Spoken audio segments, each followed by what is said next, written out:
พุทธศาสนามันคงเรื่องอนันต์พระครูสถาที่วันนั้น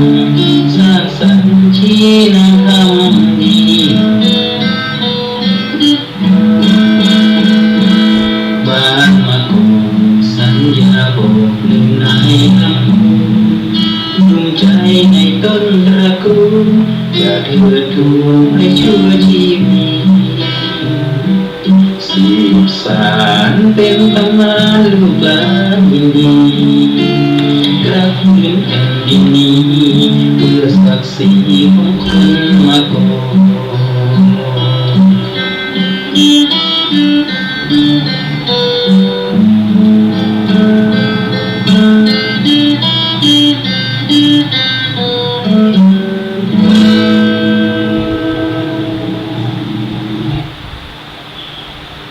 ขอนอบน้อมแด่องค์พระรัตนตรัยเจ้าแก้วเจ้าทั้งสามประการอันเป็นที่พึ่งสูงสุดของหมู่เฮาเจ้าพุทธหลายคนหลายท่านขอกราบไหว้สามายังพระมหาเถระพระเถระพระสังฆาธิการครูบาอาจารย์จูรุจูตนด้วยความเคารพยิ่งขอเจริญสุขเจริญธรรมจงบังเกิดไม่แด่ตันสาธุชนพุทธบริษัทจูผู้จูคนตีกำลังติดตามรายการธรรมกำยองเมื่อว่าจะฟังรายการในตอนนี้หรือว่าย้อนหลังก็ตามเจ้าวันนี้เขาก็ได้มาพบปะเจอมามามาเป็นกูเป็นกีมกันแห่งครั้งหนึ่งแล้ววันนี้ตรงกับวันเสาร์ที่30 สิงหาคมวันคืนลงไปสดาญาติโยมตั้งหลายมันโว้ยสมัยแบบเดียวเนาะกำเดียวก่อวันกำเดียวก่อคืนเผอกำเดียวหนึ่งสิ้นเดินแห่งแล้ว ก็คือเฮาเกมเนอเกมโตเกมใจเกมอกเกมใจกันเอาไว้แฮมบกี่วันนับไปแฮมเดินไปหน่อยเดียวก็จะออกพรรษาแฮมแล้วออกพรรษาแฮมแล้วเนี่ย3 เดือนนี้เฮาเผอกำเดียวเนี่ยเพิ่นถึงบอกวันคืนล่วงไปบัดนี้เราทำอะไรอยู่วันจะไปปล่อยเวลามันวางเปล่าโดยศูนย์เปล่าเอาทำอะไรยังได้เอาก็ทำไปศรัทธาญาติโยมอีพ่ออีแม่ทั้งหลายอย่างน้อยร่างกายของเฮามันก็จะได้คืนไหวมันจะได้เลิดลมมันจะได้สูบฉีดก่อนเฮาบ่คืนไหวร่างกายเลยเอากะกินกะนอนอย่างเดียวสุขภาพร่างกายมันก็แย่ลงเพราะว่ามันบ่มีภูมิต้านทานบ่มีอะหยังที่จะมาต้านทานมาคอยปกป้องมาเป็นเกาะกำบังพอเจอโลกตึงวันนี่มันโอ้ยสะปะสะเปะบึดหนึ่งก็อันหนึ่งบึดหนึ่งก็โลกหนึ่งปนเปละกันไปสมัยบักเก่าสมัยบักก่อนรุ่นอีป่ออีแม่ป่ออุ้ยแม่อุ้ยโอ้ยผลหัวใจมีโรคอะหยังแทรกซ่อนมาขนาดนี้ตึงวันนี่มันมีกสารเคมีกาสิ่งอะหยังที่มันทำลายสุขภาพของเฮาต้องดูแลสุขภาพตัวเก่าคือร่างกายของเฮาได้เคลื่อนไหวอีป่ออีแม่ศรัทธาญาติโยมทั้งหลายตื่นเจ้ามาก็สะบัดแข้งสะบัดขา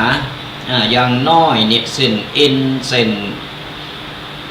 ในร่างกายของเฮาเลือดลมมันจะได้หมุนเวียนก่อนเฮาบ่เคลื่อนไหวเลยก่อนเฮาบ่ออกกำลังกายเห็นเลยมันก็ทำให้เฮาเนี่ยสุขภาพร่างกายมันอ่อนสุดโทรมลงไปพอสุขภาพมันสุดโทรมลงไปแล้วเนี่ยภูมิต้านทานมันก็ออกทีนี้ก็เดียวก็เป็นโรคอันนั้นเดียวก็โรคอันนี้แทรกซ้อนเข้ามาเพราะฉะนั้นแล้วเราต้องดูแลสุขภาพของเราสำคัญที่สุดยิ่งเราสูงวัยขึ้นมานี่ร่างกายมันหดถอยลงไปมีเร็วแรงต่างๆมันก็จะ อ่อนลงไปเพราะฉะนั้นแล้วเนี่ยเราต้องดูแลสุขภาพของเราสำคัญที่สุดอย่างน้อยประคับประคองของเราเพราะว่าเราใจชีวิตมาก็หมื่นละมาถึงป่านนี่ก็ถือว่าบุญเป็นบุญของเราแล้วเราประคับประคองไปแหมหน่อยต่อไปแหมหน่อยจะได้มีลมหายใจจะได้พอโลกในอนาคตต่อไปอย่างน้อยเราก็เป็นลมโพลมใสเป็นกำลังอกกำลังใจให้กับลูกกับหลานของเราจะได้เป็นลมโพลมใสให้ลูกหลานจะได้เป็นตีปึงเป็นกำลังใจก็ได้เพราะฉะนั้นเราก็ต้องมันประคับประคองดูแลสุขภาพเอาจนถึงวันสุดท้ายนั่นแหละก่อนมันบ่ไหวแต้ๆก็ปล่อยมันไปตามธรรมชาติมันไปมันต้องไปฝืนบ่ต้องไปยืดเยื้อบ่ต้องไปทำอะไรอย่างที่มันเสกระตุงกระตังแล้วก็มันทำเขาเสเวลาแล้วก็ทำเขาเนี่ยต้องมาทนทุกข์ทรมานเมื่อถึงเวลาเขาก็ปล่อยมันไปตามกาลเวลาของมันคือเขาทำอกทำใจนี่ถึงบอกว่าเวลาวังเวลาตีเหลืออยู่เนี่ยคือเขามันทำสิ่งอะไรอย่างที่มันทำมือเขาตีมันจะติดตามลามต้อยเขาไปในภพภูมิตั้งหน้าคือเขามันแสวงมันทำมันหาบ่ว่าจะเป็นบุญกุศลคุณงามความดีอะไรอย่างต่างๆในช่วงนี้แหละช่วงบรรปลายชีวิตนี่ช่วงพักผ่อนนี่เอาใจเวลาในช่วงนี้ในการสะสมสั่งสมเอาคุณงามความดีเอาบุญกุศลเข้าเนิบเข้าโตของเฮาเพราะฉะนั้นแล้วเนี่ยบัดนี้ปล่อยวันเวลามันลงไปโดยเปล่าประโยชน์ได้ก็กินก็นอนได้ก็โอ้ยแต่บัดทำการทำงานอะไรอย่างมันทำมือเฮาเนี่ยสุขภาพสุดโทรมเพราะฉะนั้นก็ฝากนึกศรัทธาญาติโยมลองไปปรับปรุงใหม่ปรับปรุงที่ผ่านมาเฮาเมากาโอ้ยแต่บ่ออกกำลังอันหยังเฮาก็ทำให้ร่างกายเฮามันแย่ลงไปเพราะฉะนั้นเฮามันเตียวได้ก็เตียวก้อยเกาะข้างกำแพงข้างโหยังเตียวไปเตอน้อยไปมีไม้เต้าอย่างช่วยได้เฮาก็ประคับประคองไปเพราะยังน้อยเลือดลมมันจะได้หมุนเวียนได้ก็เป็นประจำนะสดาญาติโยมทั้งหลายติดตามลามโดยเป็นกำลังอกกำลังใจกันไปทุกๆวันเสาร์ตั้งแต่เวลา 8 โมงจนถึง 10 โมง2 ชั่วโมงเต็มที่เราจะได้มาพบปะมามามาตักมาตามมาเป็นกำลังอกกำลังใจกันก็เป็นกำลังใจกันไปไผพอหรือว่าสะดวกพอทั้งช่อง YouTube กลุ่ม LINE Facebook ก็กดไลค์กดแชร์กดติดตามกันไปเราสามารถฟังรายการได้หลายๆช่องทางก็บอกแล้วยุคนี้เป็นยุควิวัฒนาการเทคโนโลยีมันเข้ามาหลายอันหลายอย่างเขาก็ใจมีประโยชน์โดยการที่ว่าฟังสิ่งดีอย่างตอนนี้รายการธรรมะหลายๆครูบาอาจารย์เปิ้นก็จัดรายการไม่ว่าจะเป็นตั้งวิทยุช่อง YouTube ต่างๆนี่ไปถึงบ้านถึงจองเฮาสะดวกสบายอยู่บ้านเฮาก็ฟังธรรมะไปเยะการไปโดยบางคนก็นอนฟังไปโดยน้องโหโมนกัน ก็ฝากรายการธรรมะกำยองกันเอาไว้ตัวทุกๆวันเสาร์ติดตามหลังตัวเป็นกำลังอกกำลังใจกันไปในช่วงเจ้า8 โมงจนถึง10 โมงฟังรายการธรรมะแบบสบายสไตล์ตุปีแดงวัดบางกอกฟังเข้าใจง่ายในภาษายองภาษาพื้นบ้านท้องถิ่นของเราคนยองก่อนว่าอู่ยองและไผจะมาอู่เพราะฉะนั้นเราต้องอนุรักษ์กำอู่ภาษาของเราเอาไว้มีลูกบอกลูกมีหลานบอกหลานไปอยู่พื้นภูมิลำเนาใดก็ตามจะไปเหือลืมถิ่นของโตเก่าบอกลูกบอกหลาน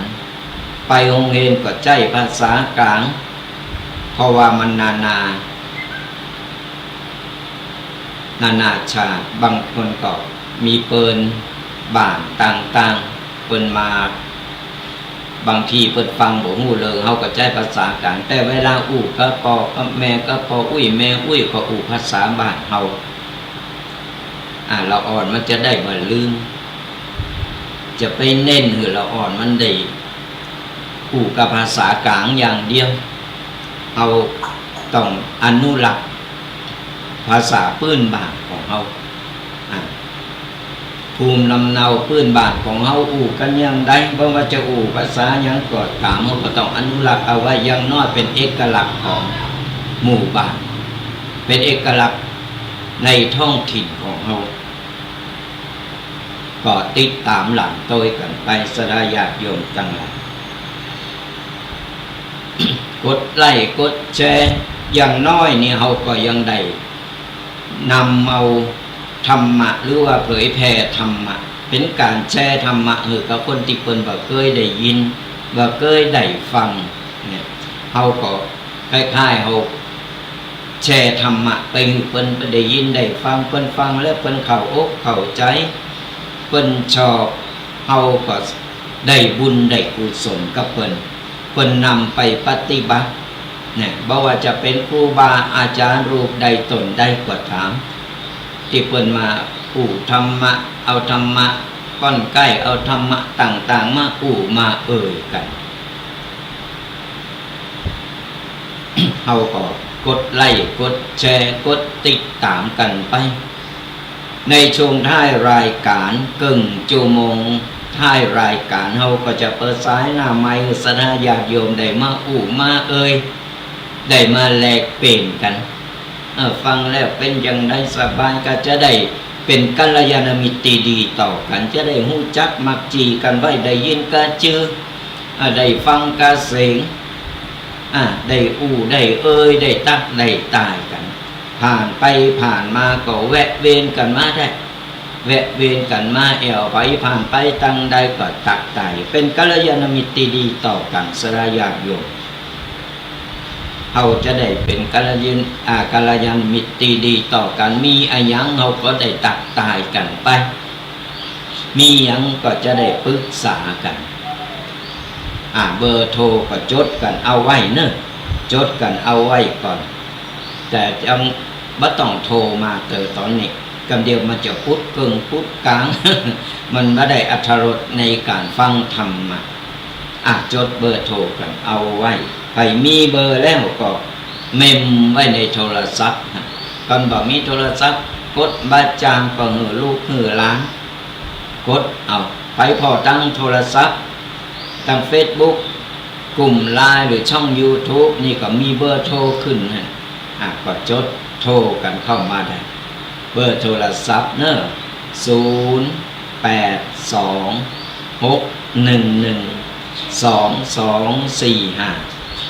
0826112245บอกแห่งกรรม0826112245ก็เดี๋ยวท้ายรายการคนบอกว่าเปิดสายหน้าไมค์แล้วเนอะก็โทรมาอุมามาตักมาตายกันได้ฟังกันสบายอู่กันแบบมน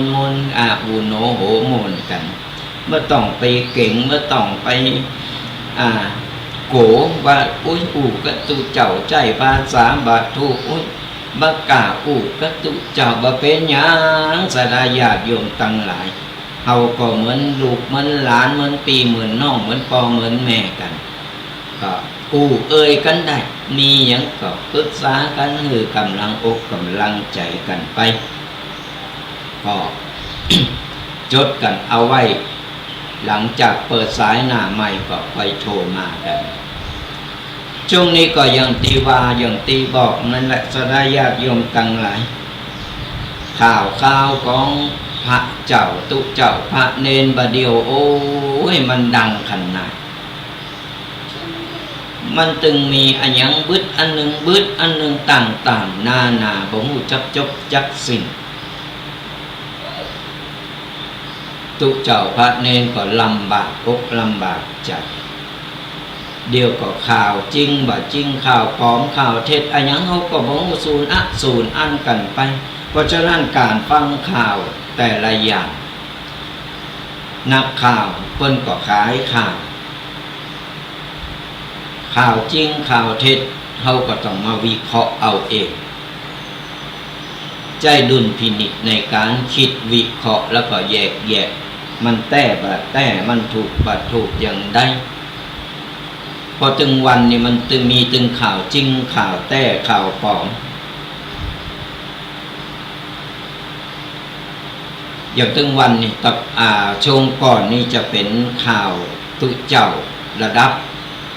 สูงที่เป็นอยู่ในเมืองแถวภาคกลางโด่งดังกันขึ้นมาอย่างตีพออีแม่ได้ยินข่าวกันนั่นแหละบ่เดียวเลยมาตั้งเหนือเลยนะมาตั้งบ้านเฮานี่นะโอ้ยบางคนก็คงจะหันและข่าวมีรายชื่อวัดนี่ขึ้นมาเต็มหน้ากระดาษต้นบนลงในเฟซในไลน์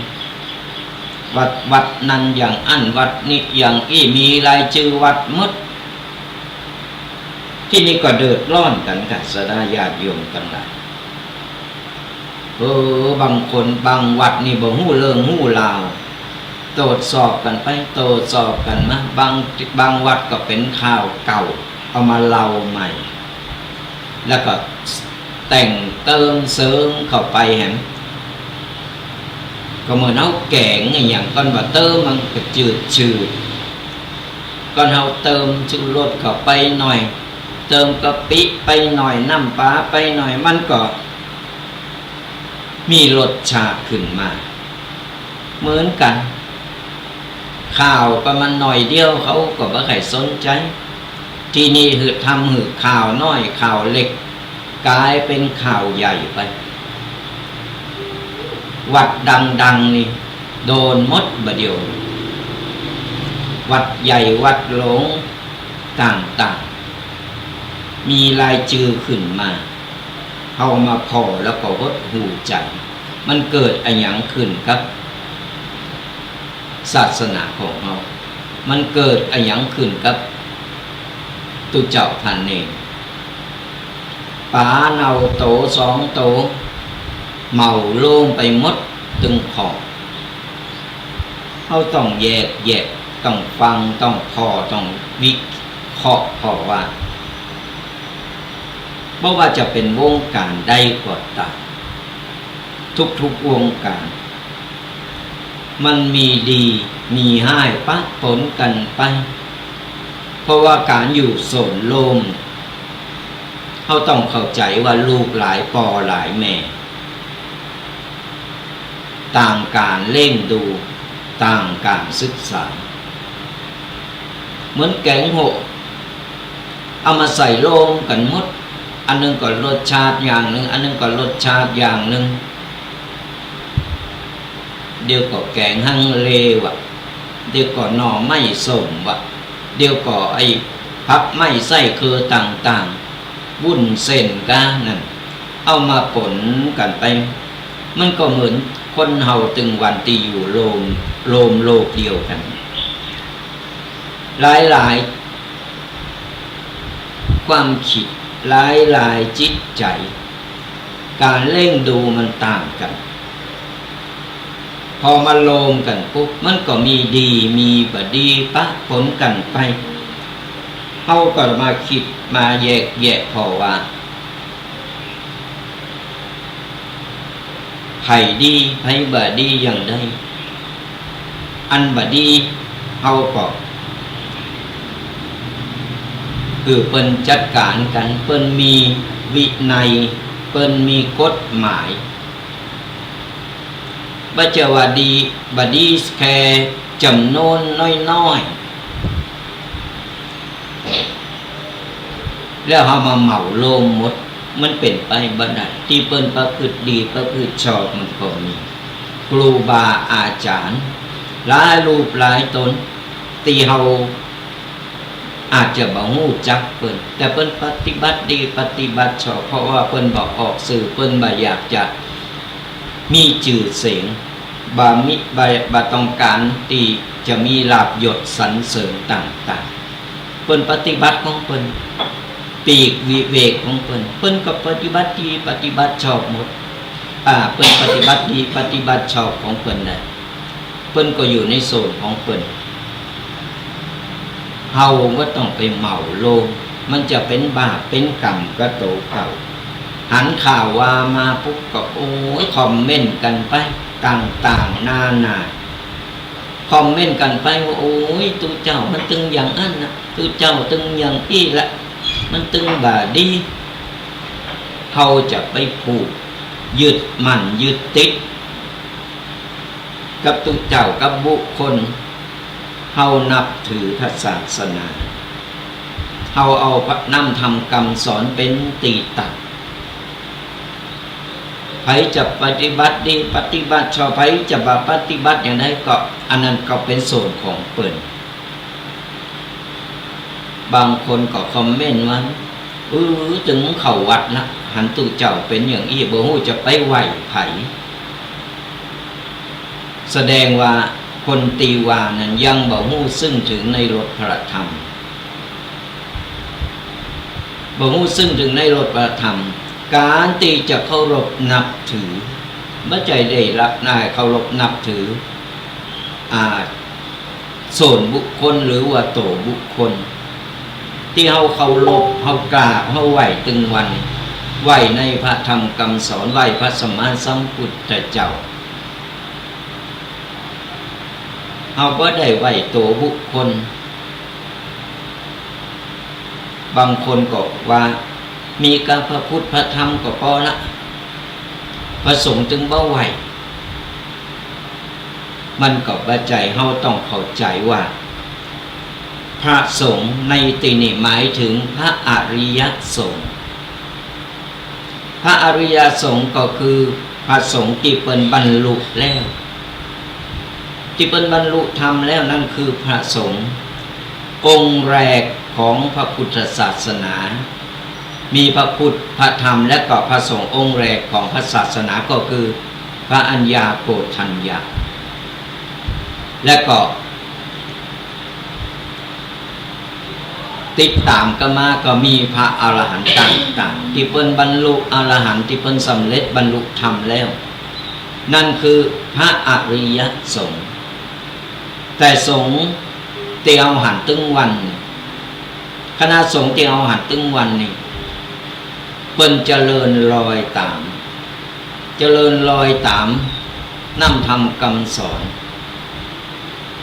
และมาจากไหนก็มาจากลูกเจ้าบ้านที่ลูกเจ้าบ้านเฮานี่แหละแต่เปิ้นเริ่มใส่ศรัทธาในพระพุทธศาสนาเพื่อจะสืบทอดอายุพระพุทธศาสนาเปิ้นเลยสละเตียมาโบสถ์กำลังฝึกตนเปิ้นฮ้องว่าสมมุติสงฆ์ที่เอาหันตึงวันที่เตียวดุมๆนี่สมมุติสงฆ์เป็นสงฆ์เหมือนกันแต่ยังแบบบรรลุยังต้องฝึก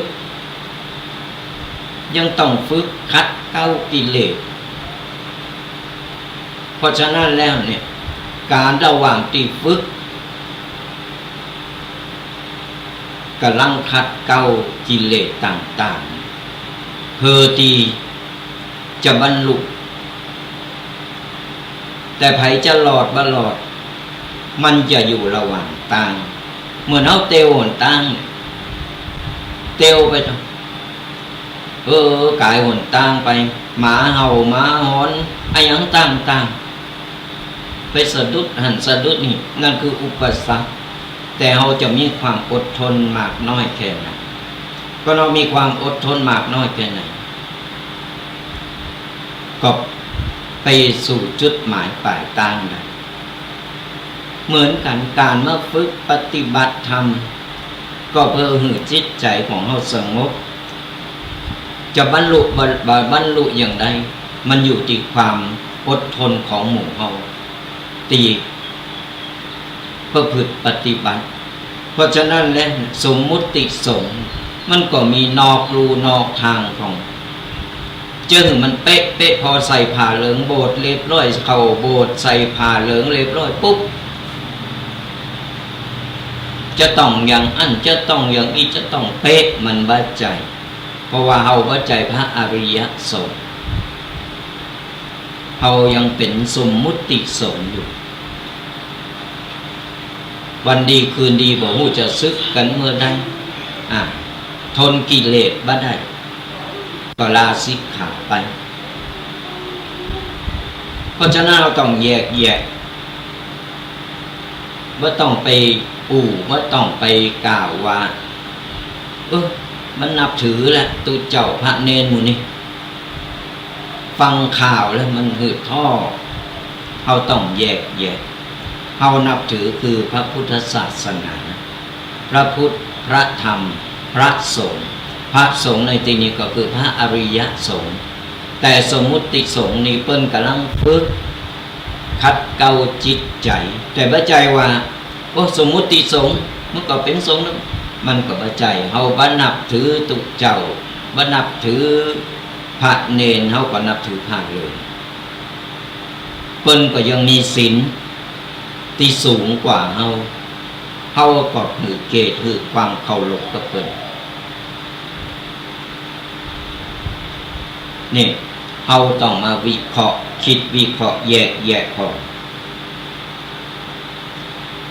ฟังข่าวอะไรอย่างก็ตามเพราะตอนนี้มันข่าวจริงข่าวปลอมข่าวเท็จที่กล่าวไปเมื่อต้นรายการว่าข่าวถึงวันนี้มันออกมามีแต่บ่ฮู้บ่เดียวมาทางบ้านเฮานะวัดดังหลายวัดขึ้นหน้าเฟซเต็มเลยว่าวัดนี้อย่างอันวัดนั้นอย่างอีกแต่บ่มีหลักฐานบางเริงบางวัดมันเกิดมาตั้งหลายปีมาแล้วเอาเรื่องเก่ามาเล่าใหม่ทำให้คนเข้าใจผิดกันบ่เดียวก็เป็นเรื่องเป็นราวบางวัดก็ไปลงบันทึกประจำวันเอาไว้ว่าถูกกล่าวหาถูกพาดพิงเพราะฉะนั้นแล้ววัดไหนที่เฮาได้ยินที่เฮาหันหรือว่าเฮาหันข่าวฟังหูไว้หูจะไปประโคมข่าวจะไปเล่าต่อจะไปเสริมแต่งมันจะเป็นวจีปากก็คือเป็นบาปเป็นกรรมกระโตเฮาเองติดโตเฮาไปบุญกุศลที่เฮาสร้างมามันก็จะลดน้อยถอยลงไปเพราะการที่เฮาสร้างบาปโดยวจีกรรมมันทำให้เฮานี่ตกนรกมกใหม่ไปเป็นการหือร้ายป้ายสีเป็นการที่หู้บาแต่หู้บาจริงก็เอาไปเล่าต่อก็ฝากสดาญาติโยมกันเอาไว้ว่ากูสิ่งกูอย่างมันมีสองด้านมีผิดก็ถูกเพราะฉะนั้นเอาฟังหูไว้หูจะไปฟังแต่ก็เอาหูบาแต่ว่าต้องไปประโคมข่าวว่าต้องไปบอกหรือว่าไปเล่าต่อหูนี่หายกาดคุณกาดแรงบ่พอพดกาดเจ้า เนี่ยกรรมเวรสร้างกรรมสร้างเวรโดยเฮาบ่ฮู้โตเพราะฉะนั้นเฮาฮู้แล้วก็เฮาก็ลองฟังดักไว้มันแต่อย่างไรเฮาผมต้องไปเล่าต่อมันต้องไปเพื่อความสะใจความมันปากมันบ่ดีก็โตเฮาเหมือนกับเฮาสร้างบาปหรือโตเก่าก็ฝากกันเอาไว้เอาล่ะสระญาติโยมทั้งหลายวันนี้อาตมาภาพตุปีแดงได้นำเอาปกิณณกะต่างๆได้เอามาอุมามาก้อนมาใกล้มาสาธยายให้ศรัทธาญาติโยมได้ฟังกันวันนี้ก็เกี่ยวเนื่องมาจากที่ได้ได้เกินไปแต่แรกแล้วเพิ่นว่าหือเอาหักตัวเองหือเป็นหักตัวเองหือเป็นอย่างไรข้อที่หนึ่งเพิ่นว่าถอยห่างจากสิ่งที่ทำหือชีวิตของเฮาแย่ลงในบรรปลายชีวิตของคนเฮาก็ถึงบอกว่าแก่ขึ้นไปในแต่ละวันนอนตื่นมาปุ๊บแก่ไปแห่งวันนึงละนอนตื่นรับตาตื่นมาแก่ไปแห่งวันบ่ฮู้วันใดจะหมดโอกาสจะไม่มีโอกาสได้ตื่นขึ้นมาแห่งเพราะฉะนั้นในแต่ละวันต้องทำชีวิตของเฮามีคุณค่าอะหยังก็ตามที่มันทำให้เฮาชีวิตของเฮานี่มันย่ำแย่ลงไปเฮาก็พยายามถอยห่างหรือตัดมันออกไปบ่ว่าเรื่องอะหยังก็ตามเพราะว่ายิ่งทำก็ยิ่งแย่ลงไปเฮาก็มาเริ่มต้นใหม่มาปรับปรุงโถของเฮาว่าสิ่งใดที่มันลั่งเฮาอยู่ที่มันคอยจับคอยจูงเฮาอยู่ทำมือเฮาเดือดร้อนทำมือเฮาเป็นตุกอยู่เงาถอยห่างไปเพราะว่าเรื่องอะหยังก็ตามเพราะว่าวัยของเฮามันวัยไก่ฝั่งมันนะอะหยังปล่อยวางได้ก็ปล่อยวางไปอะหยังที่ว่ามันสละได้ก็สละไปหรือว่าบางคนแก่เฒ่าแล้วก็ยังโมเมาก็สิ่งอบายมุขต่างๆเฮาลองมาทบทวนมาอึดพอว่าเริ่มแก่โตมาละยังน้อยก็ลูกหลานเฮาต้องไว้หน้าลูกหลานต้องปรับปรุงโตทำโตของเฮาให้ใหม่อันนี้มันสิ่งบดีเนาะทำให้ชีวิตของเฮาแย่ลงอันนี้มันบดีอย่างอันอย่างอีกแก้ไขระหว่างที่ยังมีชีวิตอยู่ชีวิตของคนเรามันเริ่มต้นใหม่ได้เสมออยู่ที่ว่าเราจะทำหรือว่าทำต่างกันเพราะฉะนั้นเพิ่นถึงบอกว่าถอยห่างจากสิ่งที่ทำให้ชีวิตของเราแย่ลงก็เรายังทำอยู่มันก็ซ้ำๆซากๆมันก็ยิ่งแย่ลงไปข้อที่สองเป็นหือลดความโกรธหือน้อยลงไผที่ขี้โกรธขี้โมโหเป็นคนอารมณ์ร้อนเฮาก็พยายามแก้โตมาแล้วลดทิฐิลดความโกรธความโมโหเจ้าอารมณ์ประเดี๋ยวมันแก่เร็วแต่เราต้องพัฒนาจิตใจของเราไปตามกาลเวลาบัดใจว่าแก่แล้วยังมาทำโตเป็นวัยรุ่นนึกว่าโตเก่ายังบักแก่ยังบักแก่ยังแข็งแรงอยู่ใจชีวิตแบบวัยรุ่นอยู่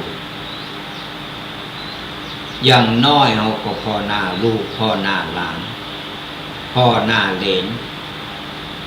เฮาบ่อายแต่ลูกหลานเหลนเฮาต้องไว้หน้าต้องหืดเกตลูกหลานเหลนเฮาทำโตเพิ่นเคารพนับถือ ไผเคยเป็นนักเลงมาก่อนไผเคยทำตัวบดีมาก่อนอย่างใดเขาต้องมาพัฒนาปรับปรุงตัวให้ใหม่เพราะว่าเขาฝืนสังขารร่างกายของเขามันบ่ได้ฝืนอายุบ่ได้เขาจะมาว่าหยุดไว้ก่อนเนอะ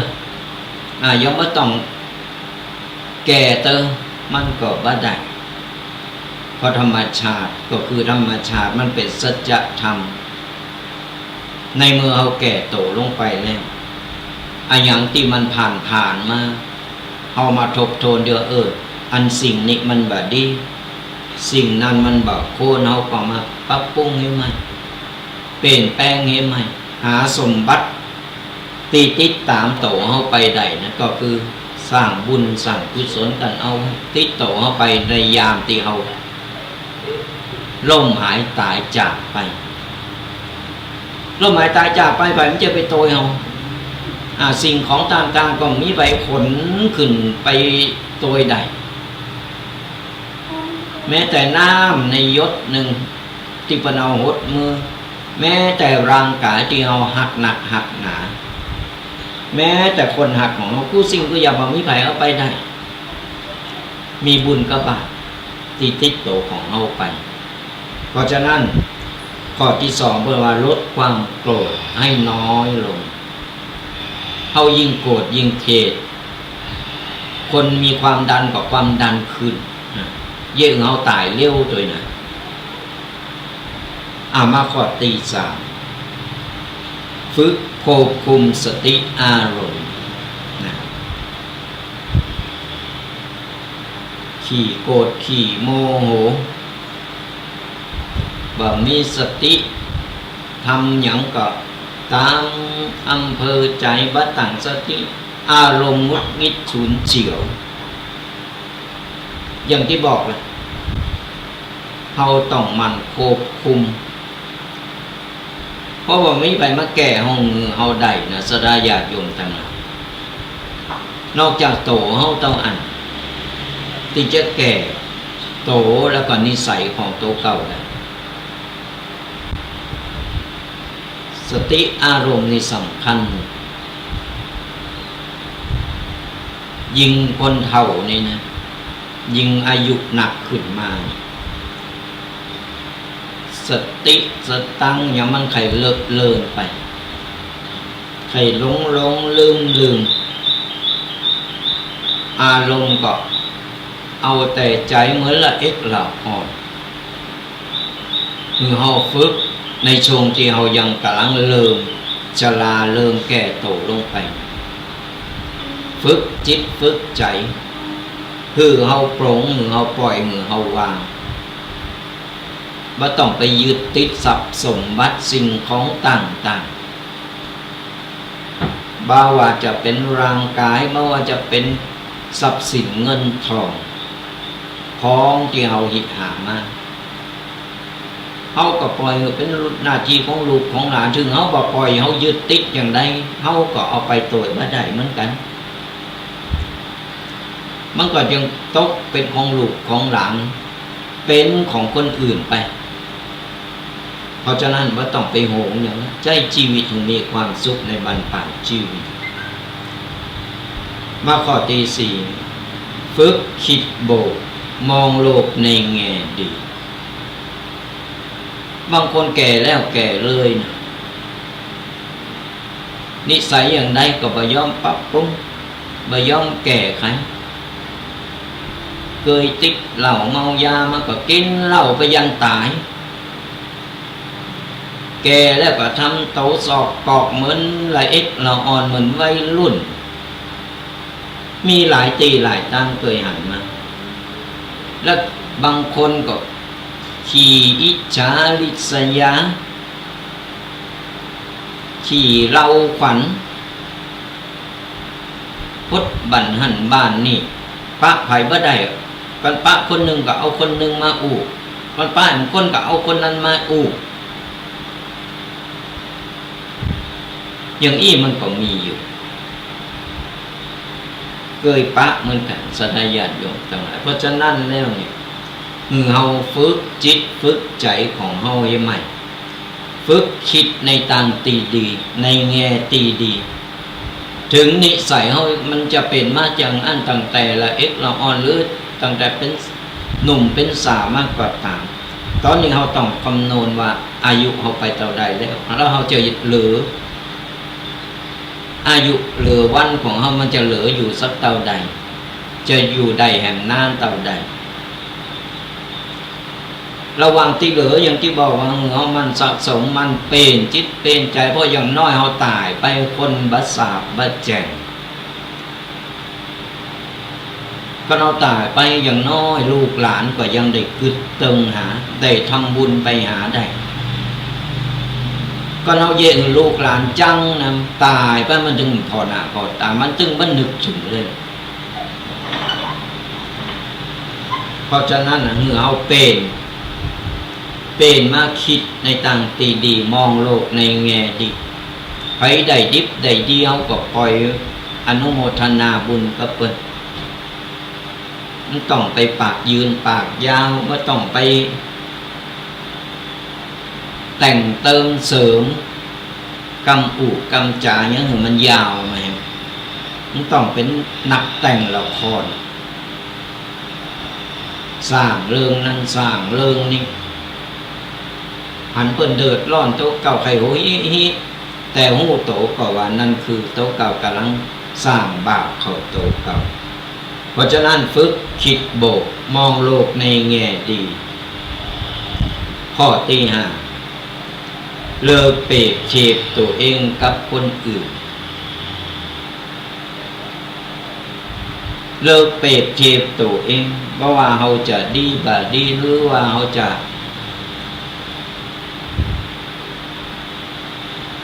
มีปกผ่องหรือว่ามีปมด้อยอะไรอย่างต่างมันต้องไปเปรียบเทียบกับเพิ่นมันต่างคนต่างบุญต่างคนต่างเกิดมาแล้วสั่งบุญสั่งกุศลอย่างใดเอาไว้เพิ่นก็มาใจกรรมตามนั้นเฮาก็เหมือนกันเพิ่นทำกรรมดีไว้หลายภพหลายชาติเกิดมาเพิ่นก็ได้ดิบได้ดีเฮาทำบาดีไว้เกิดมาเฮาก็ต้องมารับกรรมต่างๆนานาบัดนี้ไปเปรียบเทียบกันโอ้ยคนนั้นเป็นรวยนะโอ้ยคนนั้นอย่าตกล่ำเหลวเฮาไม่ต้องไปเปรียบเทียบกันเฮามาพอโตของเฮาเองดีกว่าว่าตึงวันครอบครัวของเฮามีความสุขก่อนเฮาอยู่แบบพอเพียงก่อนก็เอาไปมองคนที่เป็นรวยกว่าเฮามันก็ทำให้เฮาเกิดกิเลสหันเปิ้นมีอันนั้นก็ใครได้หันเปิ้นมีอันนั้นก็ใครได้ใครมีก็เปิ้นบ่มีก็ไปหาไปกู้ไปยืม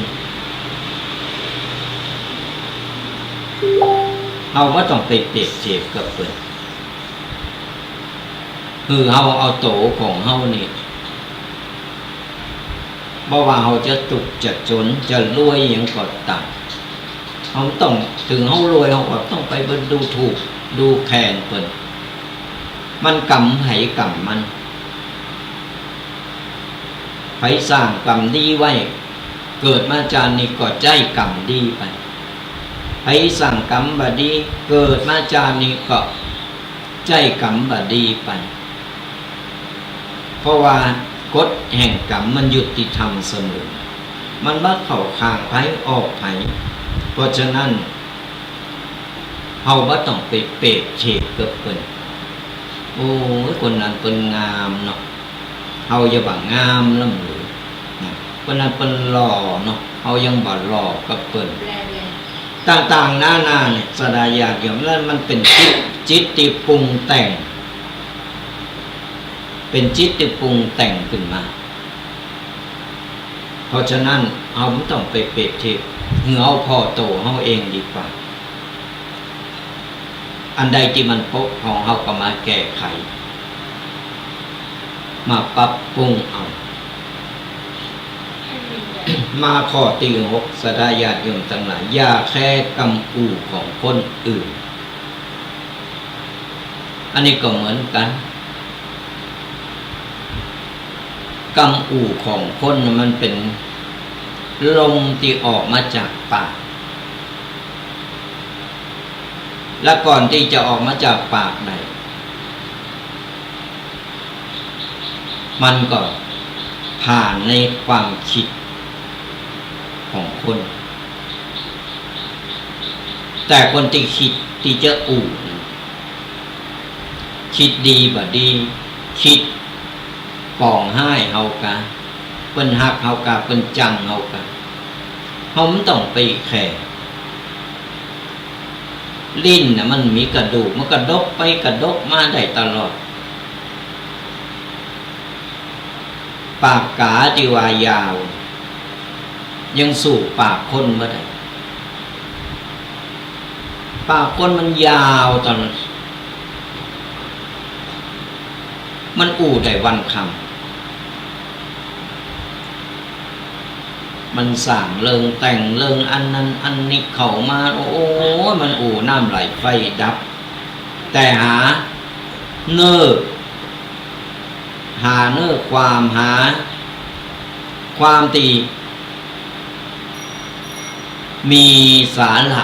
บ่มีเลยซับแต่ว่าได้อู่ก็อู่นี่น้ำไหลไฟดับคนเฒ่าเพิ่นบักเก่าเพิ่นว่าฮักไม้พอบัดตันฮักไม้โตยพอบัดตันแต่การที่จะอู่อะไรอย่างก็ตามบางคนก็กันกองมาแล้วถึงอู่บางคนก็ไม่ได้กันกองบางคนไม่ได้กันกองนึกจะอู่ก็อู่ไปอู่แล้วมันจะผิดจะถูกมันจะเดือดร้อนแล้วอะไรอย่างได้ขอได้อู่เพราะฉะนั้นเราต้องไปเก็บเอากำอู่บูดเนาที่ออกจากปากมาที่มันบั่นทอนจิตใจของเราฟังแล้วมันบั่นทอนจิตใจมันสร้างเหงื่อเราหมดกำลังใจหรือว่ามันทำเหงื่อเราเนี่ยเดือดร้อนอะไรอย่างก็ตามเราฟังแล้วมันบ่เข้าทางเราก็เตียวหนีเราไม่ต้องไปฟังหรือว่าเราเตียวหนีไปเห็นมันก็เป็นล่มเป็นแรงไปก็เอาไปเก็บเอากำอู่แล้วมาใส่สมองมันนั่งกึดมาเป็นกำกึดมันก็เป็นตุกกระโตเก่าเหมือนเอาขยะมาใส่ในสมองมันหกบ่ได้เขาไม่ต้องไปฟังได้แต่เอาเตียวหนีมันก็เป็นล่มเป็นแรงก็เอาเก็บมาใส่ใจมันก็เป็นเริงเป็นลาวกำอู่ของคนมันฆ่าคนได้มันสร้างคนได้ก็อย่างที่บอกว่าบางคนก็ก่อนจะอู่บ่กึดบ่ได้กันกองบางคนก็เวลาจะอู่เพิ่นจะกึดแล้วก็กันกองเอาแยกแยะได้เอาฟังแล้วมันบ่เข้าท่าเฮาก็บ่ต้องไปฟังนะแล้วต้องเก็บมันใส่ใจก่อนเฮาฟังเฮาเก็บมันใส่ใจโตเฮานี่แหละเป็นตุกมันอูดเสร็จมันเตียวหนีไปแล้วเฮาเก็บมันใส่สมองปีกไปถึงบ้านไปนั่งเป็นกำกึดอีนั่นมันว่าอันนั้นมันว่าอย่างอี้อย่างอันมานั่งกินข้าวบ่ได้นอนบ่หลับแต่สุดท้ายโตเฮานี่แหละที่เป็นตุกเพราะฉะนั้นอย่าแคร์กำอู่ของคนอื่นต้องไปแคร์มันฟังได้ก็ฟังบ่ได้เฮาก็เตียวหนีไปแล้วต้องมาเก็บต้องเอามาใส่ใจบางคนก็อู่สะปะสะเปะอู่บั่นทอนจิตใจเขามาข้อต่อไปข้อที่7ฮู้จักมองเห็นคุณค่าของตัวเองฮู้จักมองฮู้จัก คุณค่าของโตกันก็เฮาบ่ฮู้จักคุณค่าของโตเฮาเองมันก็หมดกูอย่างแม้แต่โตเฮาเองเฮายังบ่รู้คุณค่ายังบ่ฮู้จักคุณค่าของโตทุกคนเกิดมามีกาในโตตนของโตกันสังเกตพอนิ้วหานิ้วเกิดมาบ่เท่ากันนิ้วหานิ้วที่ฝ่ามือมันสูงต่ำไม่ใจเท่ากันแต่ละนิ้วมีคุณค่ามีประโยชน์ในโตของมันเองคนเฮาเหมือนกันสดาญาติโยมทั้งหลายมนุษย์คนเฮาเกิดมาเฮาต้องหาแล้วก็ค้นหาคุณค่าในโตของเฮาแม้แต่คนบ้าคนบดีคนบ้าคนติดทุกข์คนละภาพต่างๆมันก็มีข้อดีข้อเสียคนที่เป็นพิการทางตาสายตาเพื่อก็มีความสามารถในด้านการพรสวรรค์ในการห้องเพลงในการทำมาหากินคนที่เป็นทุกคนละภาพต่างๆเพิ่นก็มีคุณค่าเพิ่นก็ฮู้จักทำมาหากินกันมันมีตังออกเพราะฉะนั้นเราต้องค้นหาโตเฮาให้เจอค้นหาโตเฮาให้ปะคุณค่าของแต่ละคนมันมีในใจอยู่แล้วกำบ้านเฮาเพิ่นฮ้องว่าผู้คนน่ะมีดีในโตแต่เฮายังหาโตเก่าแบบเจอแบบปะตอนก็เราค้นหาโตตนที่แท้จริงได้ว่าเฮาต้องการอย่างเฮาเกิดมาเปิดอะไรอย่างธรรมชาติหรือเกิดมาก็เกิดมาอย่างนั้นโดยบอกค้นคว้าหาโตเก่าว่าชอบอะไรอย่างว่าจะทำอะไรอย่างใดจะดำเนินชีวิตอย่างใดก็เพราะเฮาว่ามันเกิดไปตั้งหน้าว่าต่อไปอนาคตเฮาจะเป็นอย่างไรเฮาต้องค้นหาโตเก่าค้นหาคุณค่าในโตเก่าโตเก่ามีดีอะไรอย่างมีความสามารถอะไรอย่างว่าจะเป็นคนต่ำเตะคนสูงคนงามคนบาลอคนอะไรอย่างก็ตามทุกคนมีคุณค่าในโตแล้วก็ก่อนเฮาเกิดอย่างนี้เฮาค้นคว้าหาความหาคุณค่าในโตเฮาแล้วเฮาก็จะมีกำลังใจในการดำเนินชีวิตเฮาจะมีกำลังใจของเฮาก่อนเฮามาท้อว่าเฮาเกิดมาตกเกิดมาจนเกิดมาบ่เหมือนเปิ้นเราจะไปเยะอย่างนั้นจะไปทำอะไรอย่างได้ก่อนเกิดอย่างนี้มันก็ท้อจิตใจห่อเหี่ยวมันเกิดมาไปตั้งนานแล้วก่อนเขาเกิดมาเขาเสียอย่างเขาก็ต้องมีดีอย่างค้นคว้าโตเขาก่อนเขาปะเขาทำไปเลยบ่มีไอ้หยังตีจะราบลื่นไปตลอดในการดำเนินชีวิตมีล้มลุกคุกคานมีเศษน้ำมีอุปสรรคต่างๆเขาก็เคยผ่านกันมาแล้วว่ากว่าเขาจะผ่านมาถึงอายุป่านนี้แล้วเขาผ่านอะไรอย่างมากพอประสบการณ์ซ้อนเขาได้เห็นหู้มาหมดนะและสู่ต่อจนกว่าจะหมดลมหายใจเนี่ยเพราะฉะนั้นเราต้องรู้จักหันคุณค่าของตัวเอง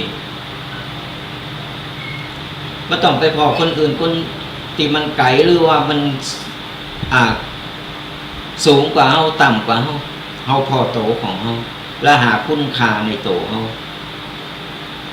ว่าเรามีดีอะไรอย่างเขาก็เอางัดเอาความดีนั้นออกมามีความสามารถอย่างเอาความสามารถนั้นออกมาเขาก็จะประสบความสำเร็จ มาข้อที่8บางสิ่งในชีวิตบ่ต้องดีที่สุดก็ได้บ่ต้องไปแข่งขันกับใครการใช้ชีวิตมันเป็นบุญไผ่บุญมันต้องไปแข่งแข่งจ้างแข่งมาแข่งใดแต่แข่งบุญวาสนามันแข่งกันบ่ได้คนที่เพิ่นรวยสุดเพิ่นก็ยังกลับมาจนได้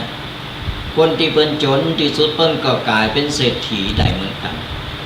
มันบ่แน่บ่นอนเพราะฉะนั้นอนาคตหรือว่าบุญไผ่บุญมันบ่ต้องไปแข่งกันการใช้ชีวิตมันบ่มีเส้นชัยในการถึงเส้นชัยแล้วเนิ่นประสบความสำเร็จมันอยู่ที่ว่าเฮาพอหรือยัง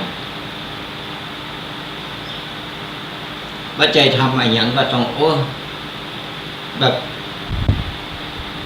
ชั้นที่1อะไรอย่างก็ต้องเป็นหนึ่งเดียวทั้งอันมันเป็นไปไม่ได้คนนึกบอกว่าเหนือฟ้ายังมีฟ้า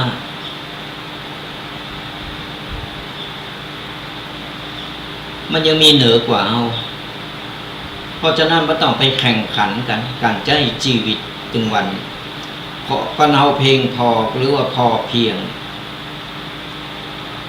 ก็เอาครอบครัวของเขาอยู่แล้วมีความสุขพอใจตัวอีกเขาก็มีความสุขแล้วนั่นคือตีสุดของเขาละหันเปิ้นรวยใครรวยก็เปิ้นมันก็บ่ได้เพราะอันนั้นบุญเปิ้นมาเพราะบุญเปิ้นมีเขาก็ทำเขาบุญเอามาแค่ไหนเขาก็ได้แค่นั้นเขาก็พอใจนะอยู่มีความสุขบ่เดือดร้อนครอบครัวมีความสุขมีพ่อแม่มีลูกมีพี่น้องปู่ป่าหน้าอายุร่วมกันอยู่กันอย่างมีความสุขอยู่กันแบบพอเพียงบ่ใจหันเปิ้นซื้อจ้างก็จะไปซื้อจ้างกับเปิ้นซื้อเครื่องบินก็จะไปซื้อเครื่องบินกับเปิ้นแล้วไปเป็นตกโตเฮานี่แหละเปิ้นฮ้องว่าทะเยอทะยานเกินไปทะเยอทะยานแล้วก็เพราะโตเฮาเองที่สร้างความทุกข์คือโตเก่าเฮามีอาชีพอย่างบรรพบุรุษของเฮาเนี่ยมันมาอย่างที่เฮาก็ต้องทำตามเพียงแต่ว่าก่อนเฮาพอใจเต้าอีเฮาก็มีความสุขบ่ต้องไปโลนโตยกับเปิ้นก่อนเฮาไปโลนโตยเปิ้นมันอิดก่อนเฮาฮู้จักว่าพอมันก็พอแต่ก่อนเฮาบอกว่าพอเตอมันก็อิดอยู่หั่นเขาก็ต้องหาต้องไปสู้ต้องไปแข่งกับเปิ้นโอ้ยอันนั้นเปิ้นแปลงบ้านจากงามบ่ได้เฮาต้องแปลงใหญ่กว่านั้นเฮาจะต้องเหนือเปิ้นและสุดท้ายบ่มีหาบ่ได้เฮาก็ต้องไปกู้ไปยืมเอาอันนั้นไปจำนองจำนำมียังก็ขายไปเพื่อจะเอาหน้าเอาตามีหน้ามีตาแข่งกับเปิ้นมันบ่เกิดประโยชน์เนี่ยในมือบ้านเปิ้นหลังใหญ่ก็บุญเปิ้นเฮามีพออยู่ในครอบครัวของเฮาเต้าอี้เฮาก็พอใจอยู่กันอย่างมีความสุขแต่ไอ้บ้านหลังใหญ่ๆนั้นบางครั้งมันก็บ่เกิดมีความสุขอย่างเลยใหญ่โออาตั้งหน้าตั้งนอก แต่ตั้งในเขาก็บอกหู้ตื่นลึกหนาบางเป็นอย่างไรเพราะฉะนั้นบางสิ่งบางอย่างในชีวิตว่าต้องมันดีตีสุดกว่านั้นเอาแบบพอเพียงเอาแบบพอใจก็พอแล้วอยู่กันอย่างมีความสุขข้อที่เก้าเลิกใส่ใจคนตีบ่เคยหือความสำคัญกับเรา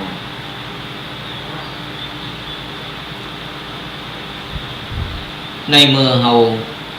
บ่มีคุณค่าในสายตาคนอื่นเราก็ไม่ต้องไปใส่ใจ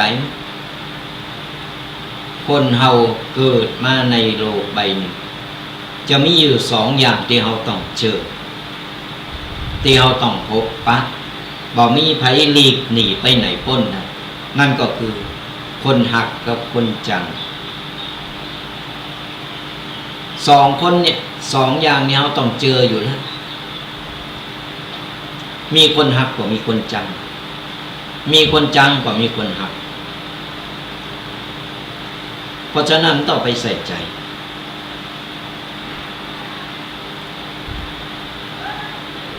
คนคนเดียวที่คือคนจึงโลกนี่มาหักคนเดียวมันก็เป็นไปไม่ได้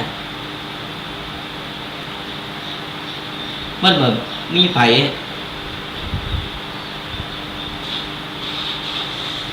แม้แต่ตุเจ้าพระเนรแม้แต่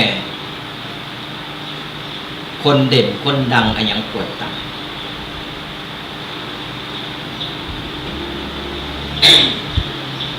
มีคนหักจะหนักจะหน่อยมันก็มีคนจังอยู่ดีมันมีสองด้านเสมอเพราะฉะนั้นต้องไปใส่ใจว่าต้องไปให้ความสำคัญไผดีมาเขาก็ดีไปไผบ่ดีมาเขาก็ว่าต้องไปสนใจเขาเฉยๆว่าต้องไปบัดดีตอบกับเพิ่นเขาปล่อยว่างเนี่ยเฉยๆบางครั้งเนี่ยเจ้ากรรมนายเวรมันโตยเอามาในหลายๆรูปแบบมาในแบบรูปแบบของญาติพี่น้องมาในรูปแบบของเปิ่นฝูงมาในรูปแบบของพ่อแม่ลูกซึ่งเขาบอกงูหรอกบางคนบอกเคยหันหน้ากันเลยได้ยินกระจือกระจังคนจือนี่มันจึงแบบดีบางคนบ่ฮู้จักจือหันหน้ากันแค่ข้างแรกจังเกินละมาถูกฉลก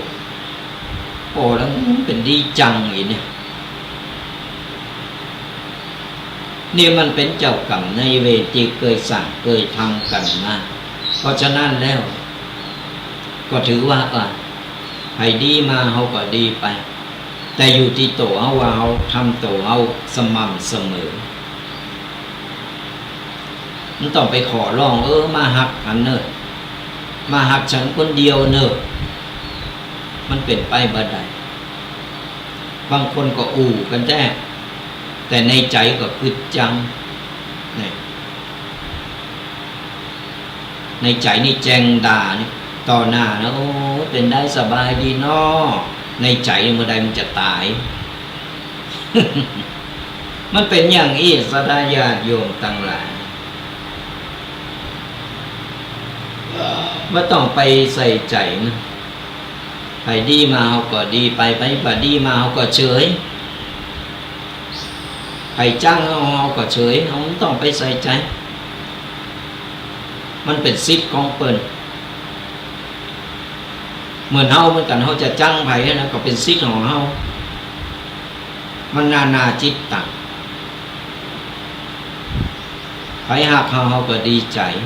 ไผจ้างเฮาก็เฉยไปปล่อยว่างไปบ่เป็นหยังแสดงเฮาเป็นเจ้ากรรมนายเวรกันมาบ่ฮู้ว่าจาติไหนปางไหนก็ตามเพราะฉะนั้นเอาปรงแล้วก็ปล่อยว่างนี่ก็ต้องมีความสำคัญกับเขาข้อที่10ข้อสุดท้ายทำตามหัวใจของโตเก่าเบา ทำตามหัวใจตัวเองบ้างเอาตามใจคนอื่นมาหนักในบรรปลายชีวิตของคนเฮาวัยเกษียณ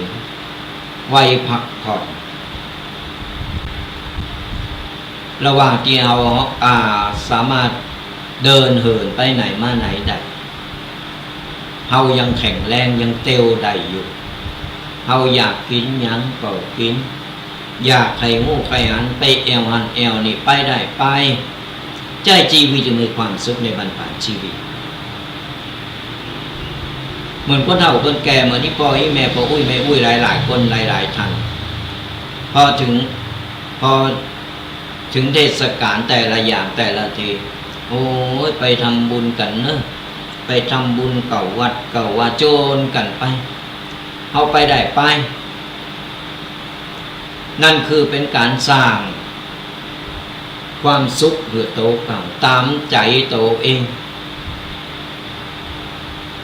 พอเราเหนื่อยเราอิดมาเมินแล้วถึงไว้ที่เราต้องพักผ่อนระหว่างพักผ่อนเราก็ต้องหาความสุขหาบุญกุศลเข้าโตเองเป็นสเสบียงไปปลายหน้าเขาบอกว่าจะลมหายใจจากเมื่อใดหมดลมหายใจเมื่อใดหูวันเกิดแต่บอกว่าวันตายระหว่างที่เราไปได้มาได้ทำไปเติบบางคนแข็งแรงเพราะเตียวหันเตียวนี่ไปหันไปนี่ได้ยังแข็งแรงอยู่เปิ้นโจรไปวัดก็บ่ไปเปิ้นโจรทำบุญก็บ่ไปเปิ้นโจรไปยังนึกบ่ไปรอเปิ้นหามไปตอนตายหามเข้าวัดรอเปิ้นหามเอาแต่เวลาเตียวได้บ่เข้าไปหรอกเพราะฉะนั้นในบรรปลายชีวิตของเราในวัยชราวัยเกษียณทำตามหัวใจตัวเก่าทำตามหัวใจตัวเองของทำเพื่อคนอื่นมันหนักเขาทำเพื่อลูกเพื่อหลานเพื่อสังคมเพื่ออะไรอย่างผู้สิ่งผู้อย่างผ่านมาหมดตอนนี้ตามใจโต๊ะเก่าพักผ่อนหาความสุขใส่โต๊ะเก่าหาบุญหากุศลใส่โต๊ะเก่าไปไหนมาไหนได้ทำบุญไปแอวหันแอวนี่อยากกินยังซื้อกินก็ต้องไปเสียได้ตายไปบอกว่าเขาจะต้านหือกินเปล่าไม่ต้องไปรอเขากินได้ยังคนเนี่ยเขากินเลยอยากกินยังคือกำไรชีวิตโตเก่าในบรรปลายชีวิตอย่างออกภาษาใครไปทำบุญยังทอดกฐินใครไปทำบุญไปทำไปนั่นคือเราสร้างเสบียงบุญเอาไว้เพื่อที่จะติดตามหลับโตยออกไปในบรรปลายชีวิตหรือว่าในที่เราได้ล่มหายตายจากไปแล้วมันจะติดต่อไปตลอดทุกภพทุกชาติเกิดมาจากหน้าจากใดมันก็จะบุญกุศลนี่แหละจะติดต่อยเอาไปจะพักดันเอาไปในทางที่ดีก็ฝากเหือสดาญาติโยมฟังกันแล้ว10 ข้อก้อนใกล้เอา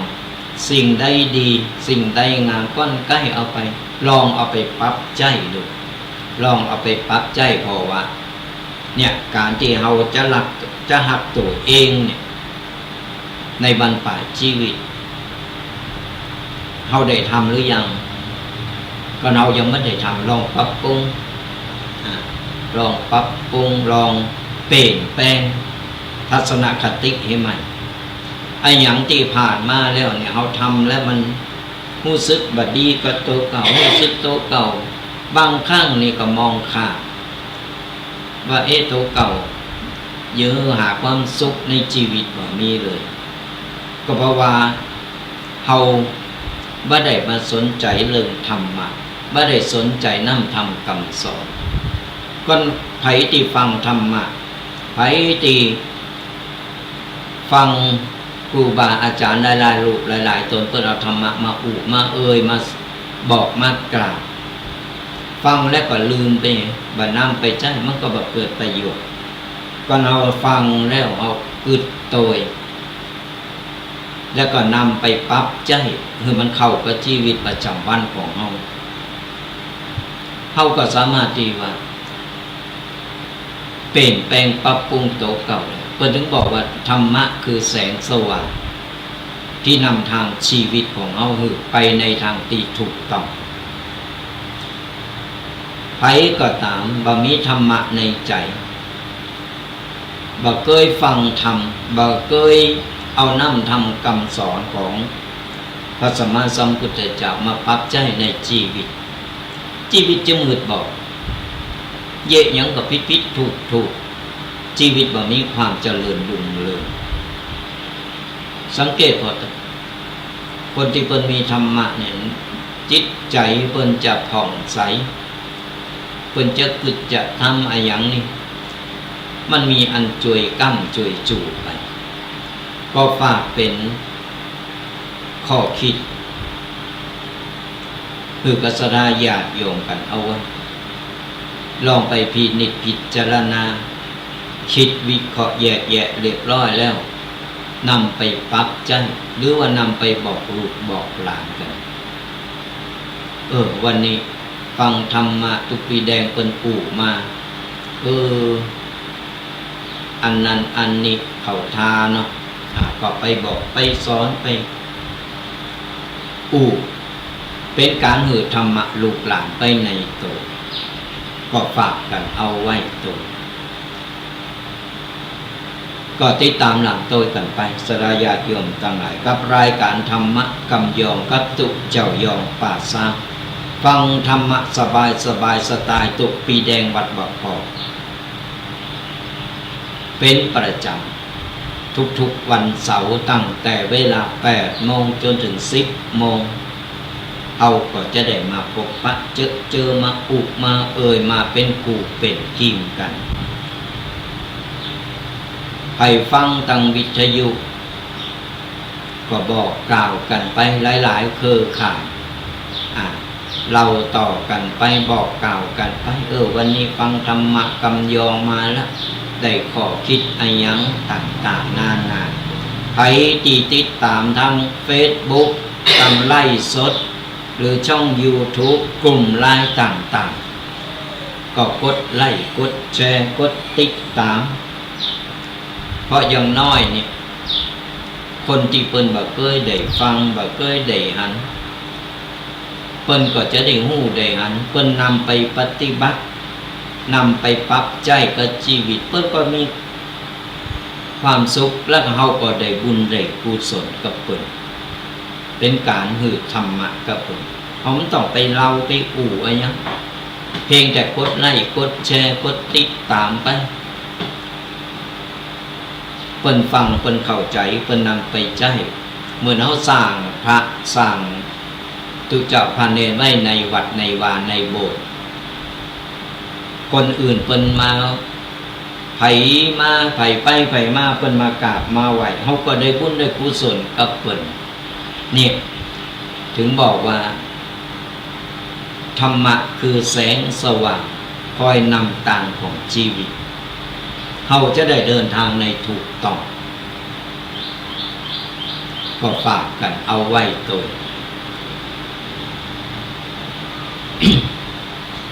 ช่วงนี้ก็แฮมเดินป่ายก็ใกล้จะถึงเทศกาลหรือว่าออกภาษาเรียบร้อยก็เป็นการทอดกฐินกันก็เกมเนื้อเกมโตเกมใจแปลงจิตหือใสแปลงใจหืองาม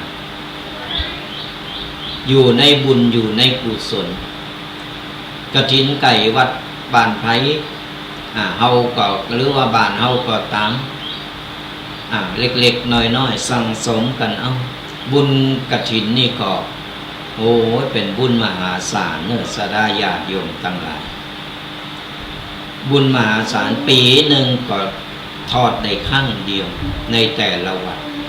ก็ถึงได้บอกว่าอานิสงส์เป็นแห่งไปได้เป็นเจ้าภาพกฐินไปได้รวมบุญกฐินนี่ก็บดีตกบุญบดีละบดีลืมสั่งสมกันเอาไว้บุญกุศลต่างๆบุญเล็กบุญน้อยก็ตาม เพิ่นมาบอกบุญก็บดีปฏิเสธเพิ่นเล็กๆน้อยๆก่อนเฮาบ่มีเฮาก็อนุโมทนาบุญกับเพิ่นไปขออนุโมทนาบุญเน้อ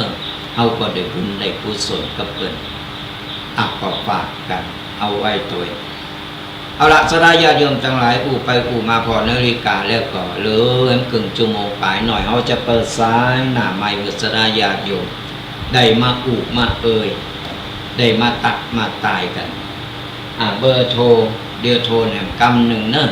ตอนนี้เราจะเปิดสายหน้าไมค์กันแล้วเบอร์โทรศัพท์โ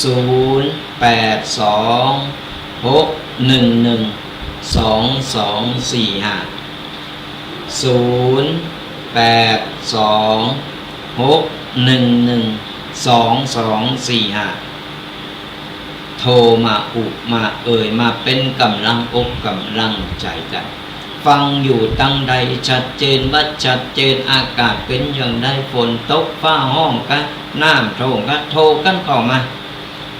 คนที่เพิ่นฟังรายการอยู่เพิ่นก็จะได้รู้ตัวว่าบ้านหันบ้านนี่เป็นอย่างใดบ้านเมืองเป็นอย่างใดเราสู่กันฟังโทรกันเข้ามาเนอะเฮาเปิดสายหน้าไมค์กันแล้วตอนนี้082-611-2245เบอร์โทรจำง่ายเบอร์เก่าเบอร์เดิมโทรกันเข้ามา FC อยู่ตั้งใดฟังอยู่จ้าหรือว่าเหตุการณ์ทำงานกันอยู่ก็โทรมามามาตักมาตายกันระหว่างรอสายโทรศัพท์เข้ามาเฮาก็จะจะไปเรื่อยๆจนกว่าจะหมดจบรายการก็โทรกันเข้ามาได้เลยเนอะตอนนี้เอาเปิดสายหน้าไมค์กันแล้วโทนกันแหมกำหนึ่ง082-611-2245ก็โทรมามาตักมาตายกันเดี๋ยวจบรายการแล้วธรรมภาพก็จะมีงานรออยู่แห่งงานชาปนกิจศพอยู่ในวัดนี่แหละพอดีจบรายการก็จะได้ไปงานต่อนี่แหละคนเราสดาญาติโยมทั้งหลายเกิดแก่เจ็บตายมันเป็นเรื่องธรรมดามันต้องไปโกรธมันจึงตายกันผู้คนมันต้องไปโกรธตายบางคนก็ไม่ไกลฟังแล้วเบื่อยอมโกรธตายโกรธคนเอาไปเผาต่างๆหน้าปงและทำใจมันบ่มีไผหนีพ้นไปได้เอาอับสายก่อนเนอขออนุญาตอับสายเจริญพร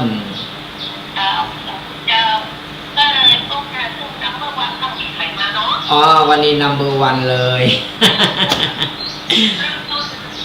อากาศดีแดดแรงใจวันนี้อากาศสดใสอากาศดีกลางวันเนี่ยแบบเตรียมรับเนาะก็นั่นแหละเนี่ยคนเอาคนว่านะเวลาแดดเปล่งเร่งเข้ามาก็ฮ้อนแตะฮ้อนว่าแดดล่ำเหลือเวลาฝนตกก็ว่าเพิ่นวันหลายอันนี้เนาะหลายฤดูใจมันปนกันอยู่นี่แหละอันปัจจุบันแล้วประเทศกูมีนะเพิ่นว่าวันนี้ธรรมะเอามาปรับใช้ในชีวิตประจำวันมากเลยค่ะดีสำหรับที่เขานำมาใช้มาปรับสู่ใจก็เอาฟังแล้วก้อนใกล้เอาสิ่งดีๆไปปรับใจกันก็ชีวิตเขาก็จะมีความสุขในบั้นปลายชีวิตก็ขออนุโมทนาบุญนะวันนี้เป็นมาสายแรกนัมเบอร์วันสาธุเจ้า บุญรักษาบุญรักษาที่วันนี้สัญญาเป็นวันพระนะถ้าเป็นวันพระนี่ใจเบาอาจจะเต็มร้อย วันนี้เต็มร้อยนะเกินร้อยเนาะสาธุเนี่ยปนว่าแฟนพันธ์แท้เป็นกำลังใจกันเนาะอนุโมทนาบุญบุญรักษาแม่ครูโอ้ยติดตามหลามเต้ยกันมาหลายปีละบ่ลืมกันโทรกันเข้ามาเน้อ0826112245มาเอ่ยเสียงชัดเจนว่าชัดเจนอย่างใดตอนนี้เราขยับขยายห้องวิทยุกันวันนี้เลยเสียงเลยเงียบไปหน่อยบ่ได้มีเสียงนกเสียงกาลบโกนแต่ก็ยังมีพองก็ยังมันเป็นรายการสดจัดกันสดแบบใจห้องแอร์พัดลมเฮานี่แหละ เอาแบบพอเพียงแบบสบายฟังแล้วชัดเจนว่ากุ๊กกักพอดีแล้วหรือว่ามีเสียงอย่างเล็ดลอดไปอย่างใดก็ขอสุมาอภัยกันตัวมันเป็นรายการสดยังจะเกิดมันก็เกิดขึ้นมา โทรกันเข้ามา0826112245สายแรกผ่านไปละเจ้าอุทิศข้างกันเอาไว้ว่าเดี๋ยวจบรายการอาตมาภาพก็มีงานรออยู่ตามรักแล้วตั้งเพชรเพิ่นจะเพิ่นฮ้องว่าทำพิธีก่อนแล้วก็ฉันแล้วก็ถึงจะได้ฉันเพลแล้วก็ถือเอาไปป่าจ้าแต่วันนี้เป็นกรณีพิเศษเขาก็เลยมีโอกาสได้มาจัดรายการเพราะว่าเพิ่นจะฉันก่อนฉันเพลก่อนแล้วก็ทำพิธีเขายังมีเวลามีโอกาสก็เลยมามาเอ่ยกันเพิ่นถึงบอกว่าคนเฮานี่มันหนีบ่พ้นเมื่อต้องไปโกะความตายเมื่อต้องไปโกะมันบ่มีไปหนีพ้นมันเป็นสัจธรรมเกิดแก่เจ็บตายไอ้คนที่เพิ่นตายเพิ่นก็ล้มหายตายจากไปเพิ่นก็ไปหมดกรรมหมดเวรในจากนี้เอาเพิ่นไปเพิ่นก็ไปใจกรรมต่อในจากต่อไปไอ้คนที่อยู่ก็อยู่ต่อมันจะไล่เลงกันไปอย่างนี้แหละเพราะฉะนั้นแล้วมึงเอาทำใจไม่ต้องไปซีเรียสไม่ต้องปีเคบางคนกึดหนักหันหลายคนโอ้เป็นกำกึดก็เป็นกำกึดอย่างลำเหลือเพิ่นบอกว่ายังไม่อยากตายเตอ มันเป็นไปบ่ได้คือเขาทำใจค่ะว่าเขาใจชีวิตมาเมื่อหนักแก่ละถึงเวลาที่เป็นภพเป็นชาติจะหนาวอาจจะดีกว่านี้จะหนาวอาจจะแย่กว่านี้มือเขาปงมือเขาปล่อยมือเขาวางถึงบอกว่าในบรรปลายชีวิตของเขาเนี่ยในวัยเกษียณวัยชราเมื่อมันสั่งสมบุญกุศลสั่งสมคุณงามความดีกันเอาไว้ว่าต้องไปรอคนนั้นคนนี้ก็จะทำบุญไปหาจะทำบุญไปมันเอาแน่นอนบ่ได้เพราะฉะนั้นแล้วเราทำเองดีกว่ามั่นใจสบายใจระหว่างที่เรายังมีชีวิตอยู่อยากกินหยังก็กินอยากไปหันไปนี่อยากไปทำอย่างไปทำเอาตีเราสบายใจทำแล้วมีความสุขบ่เดือดร้อนคนอื่นชีวิตเราก็จะมีความสุขในบรรปลายชีวิตตายไปเราก็บ่โหงบ่หาอะไรอาวรณ์อย่างนั้นก่อนเราบ่ปงบ่วางบ่ปล่อยมันก็อยู่ในใจมันก็เป็นกำกึดเป็นตุกอมตุกอย่างตายไปก็นอนตายตาบัดลับยังโหงหันโหงนี่โกหันโกนี่ต่างๆแต่อย่างศรัทธาญาติโยมอีปออีแม่ปออุ้ยแม่อุ้ยมีธรรมะอยู่ในใจอยู่แล้วฟังธรรมะ กับครูบาอาจารย์หลายๆรูปหลายๆตนบุญกุศลก็เกิดอยู่แล้วเขาก็ต้องไปกังวลเขาตายไปเขาก็ยังมีบุญกุศลอานิสงส์ในการฟังธรรมะของเขายังช่วยกั้มช่วยจูเขาไปได้เป็นแสงสว่างนำต่างเขาไปในสู่ภพภูมิตีดีก็เราบอกมีแสงสว่างของธรรมะนำต่างเขาตายไปงมซามไปบอกว่าจะไปตกนรกขุมใดหรือไปอยู่ในภพภูมิใดไปเป็นเปรตเป็นผีไปเป็นสัตว์เดรัจฉานเขาก็บอกว่าแต่ในเมื่อเขามีธรรมะอยู่ในใจก่อนตายก็ฟังธรรมะมีธรรมะระลึกนึกถึงคุณพระคุณเจ้าคุณงามความดีที่เราได้สั่งได้ทำอันนั้นแหละคือแสงสว่างที่จะพาเราไปในทางที่ดีก็เมื่อศรัทธาญาติโยมลองนำไปกึดพอ ก็โทรกันเข้ามาเนอะวันนี้ดักแซบเนาะไปตั้งใดกันหมดหรือว่าเมาการเมางานกันอยู่เหตุการเหตุงานกันก็มาเป็นยังก็เพราะได้ฟังได้เอาธรรมะเพราะอย่างน้อยก็เป็นกูเป็นกีมกันก่อนอื่นก็ขออนุโมทนาบุญกับศรัทธาญาติโยมที่เพิ่นกดไลค์กดแชร์กดติดตามแล้วก็คอมเมนต์มาทาง Facebook ต่างๆเดี๋ยวจบรายการก็จะได้ตอบคอมเมนต์หรือกับศรัทธาญาติโยมกันบางคนเป็นบัสดุในการที่จะโทรศัพท์มาเป็นพิมพ์มาก็ขออนุโมทนาบุญตนใครสะดวกที่จะโทรศัพท์มามาได้ฟังน้ำเสียงกันเป็นกัลยาณมิตรดีต่อกันก็โทรกันเข้ามาเขาก็ใครหูว่าใครฟังอยู่ตั้งใดพองอยู่จังหวัดไหนอยู่อำเภอหยังนี่เขาก็จะได้ตักตายได้ได้กันเบอร์โทรศัพท์ก็เบอร์เดิมเนอะ0826112245ก็โทรมามามาตักมาตายมาเป็นกำลังใจกันก็ติดตามรำตัวกันไปเรื่อยๆกับรายการธรรมะกำยองกับตุกเจ้ายองป่าสร้างพระอาจารย์ประพันธ์หรือว่าตุกปีแดงวัดบักกอกฟังธรรมะสบายสไตล์ตุกปีแดงก็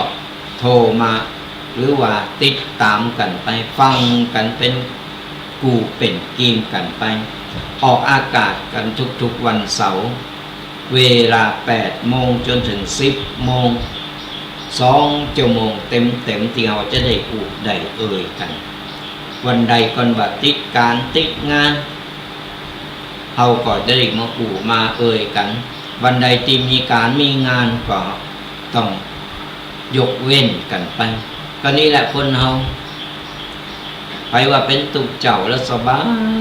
บายมันก็บ้าใจก่อนมันสบายก็คงแบบมีปอน้อยปอหนานเพิ่นบัดซึกออกไปก็ย้อนว่าการงานย้อนกับ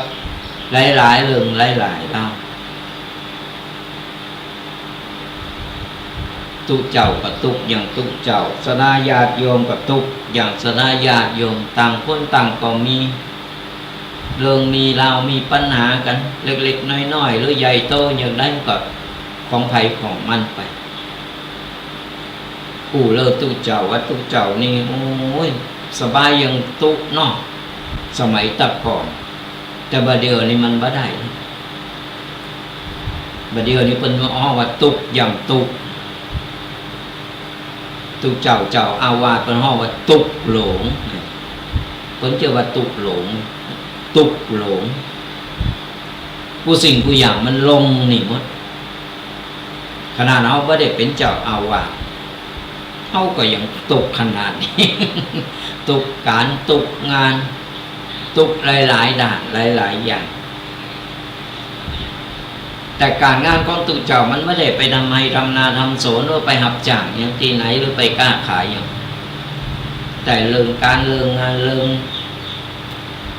สายไผ่สายมันต่างๆนานามันอาชีพไผ่อาชีพมันอาชีพตุเจ้าก็คืออาชีพการเผยแผ่ศาสนาถามว่าตุเจ้ามีอาชีพอย่างมีนั่นก็คือเผยแผ่ศาสนาก็ยังที่อาตมาภาพทำอยู่นี่เสร็จจากเผยแผ่ศาสนาหือธรรมะกษดาญาติโยมกันแล้วจัดรายการเรียบร้อยปุ๊บเดี๋ยวก็ไปต่ออย่างงานกับงานชาปนกิจศพเปิดรออยู่ในวัดนี่แหละก็รอเดียวฉันเพลเสร็จก็ทำพิธีก็เอาไปเผาเหมือนกันสดาญาติโยมสดาญาติโยมมีพ่อแม่กับตุกเรื่องการเรื่องงานกับให้กับหน้าการกล้าขายกันต่างๆนานาอาชีพไผ่อาชีพมันแต่ว่าก็ไปเข้าค่ายคุณธรรมไปอบรมละอ่อนเสร็จจากอบรมละอ่อนเสร็จก็ไปงานช่วยงานเทศบาลชมรมผู้สูงอายุตึงคนเฒ่าคนแก่ตึงละอ่อนอยู่นี่โม ถามว่ามีเวลาแบ่งเวลามันถูกอดเอาหน่อยเนี่ยถึงบอกว่าตุเจ้าพระเนรสมัยบัดเดียวมันบ่เหมือนตักก่อนว่าตุเจ้าพระเนรนะบังหับเงินผิดศีลบัดใจเงินก็อย่างที่บอกว่าอันนั้นคืออริยสงฆ์เป็นอิ่มทิพย์เป็นเหาะเหินเดินอากาศได้เป็นไม่ได้ใจตั้งแต่เขาเป็นสมมุติสงฆ์เขายังใจเขาต้องเดินทางต้องซื้อบางสิ่งบางอย่างของจำเป็นเขาออกไปตรงนอกไปงานหัดงานนี่เขาต้องใจอย่างน้อยคนจ้างคนขับรถอย่างน้อยเติมน้ำมันไม่ได้ฟรีดูคนทุกเจ้าเติมน้ำมันฟรีกินเนี่ยยังก็ฟรีกูอย่างอันนั้นมาถือเงินก็ได้อันนี้สามเณรตื่นเจ้ามาไปโรงเรียนจ่ายไปแล้ววันละ40จะออกไปงานหันงานนี่จ้างคนครับน้ำมันหมดได้จ่ายมันรออยู่แต่ถามว่าผิดมันก็ผิดศีลแต่ศีลเป็นบัญญัติมาอย่างนั้นแต่เพิ่นก็บอกว่าอนุโลมปฏิโลมคือเอาเดินสายกลางปั๊บคือเข้ากับปัจจุบันกฎหมายต่างๆมันเปลี่ยนแปลงได้แต่พระวินัยของสงฆ์มันเปลี่ยนแปลงบ่ได้แต่เอาก็สามารถผ่อนผันหรือว่าปั๊บคือมันเข้ากับสถานการณ์แล้วเขาก็มีการปรงอาบัติได้มันไม่ใจว่าไล่แรงหรือเกิดถึงกับปราชิก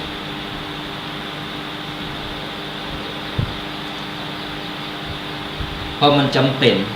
เอาปัจจุบันเป็นติดตั้งยิงถึงวันนี้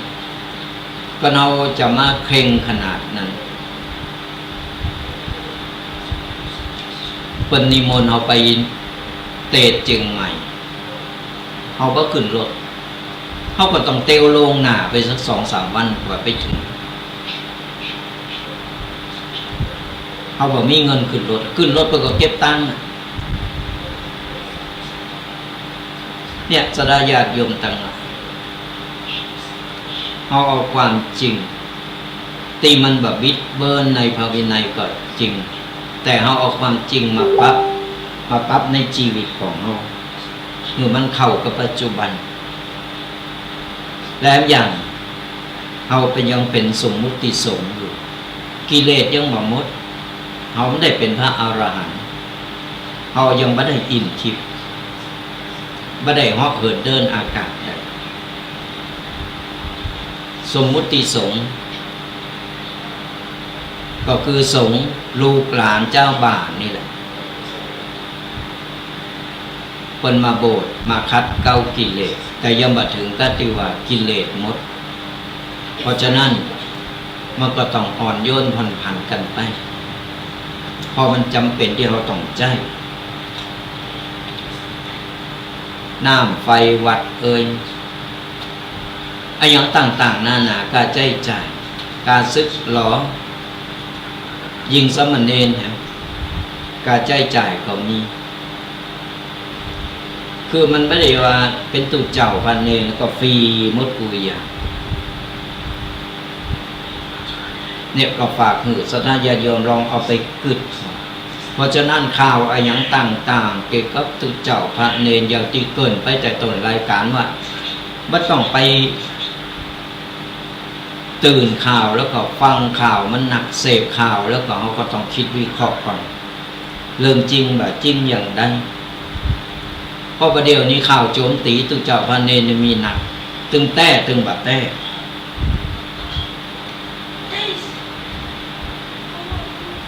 มันมีจริงๆแบบจริงเฮาก็ต้องแยกแยะเฮาจะไปเหมาโลงกันไป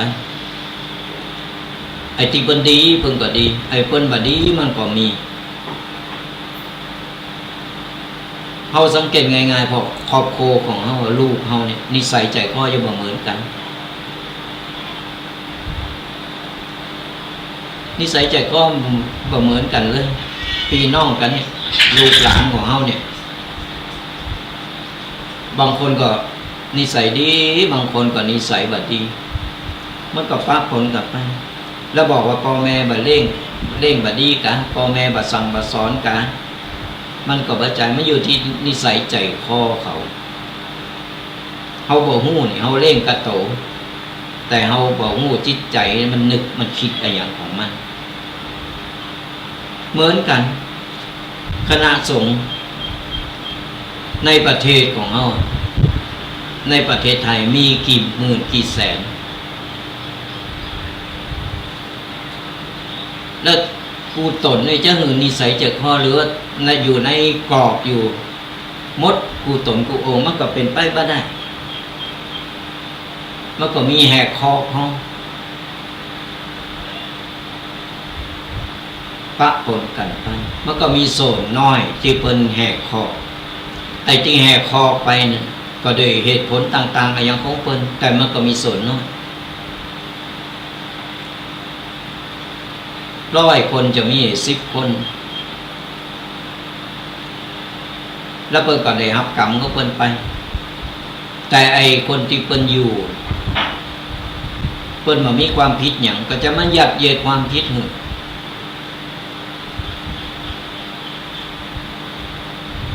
เฮาลองมาพิจารณาคิดพอสัทธาญาติโยมทั้งหลายวัดเล็กวัดน้อยวัดบ้านนอกของเฮามันจะเอาเงินที่ไหนมาเป็นหลายล้านแค่100,000-200,000นี่ติดวัดนี่ก็ถือว่าดีแล้วมีบางวัดนี่กาน้ำกาไฟก็บ่มีจัดจ่ายกาบูรณะก็ยังบ่มีแล้วบ่มีหน่วยงานที่สนับสนุนกว่าจะได้กว่าจะสนับสนุนนี่ก็โอ้ยแสนยากลำบากต้องอันนั้นอันนี้ต่างๆนานาแล้วจะเอาเงินที่ไหนมาเป็นถุงเป็นถังเอาเงินที่ไหนมาเก็บก้อนวัดใหญ่ๆโตๆอยู่ในเมืองเขาก็บอกว่าอันนั้นเงินเปิดสะพัดเงินเปิดเดี๋ยวก็หอมอันนั้นเดี๋ยวก็มีศรัทธาญาติโยมติเปินพร้อมแล้วเปินมาทำบุญกัน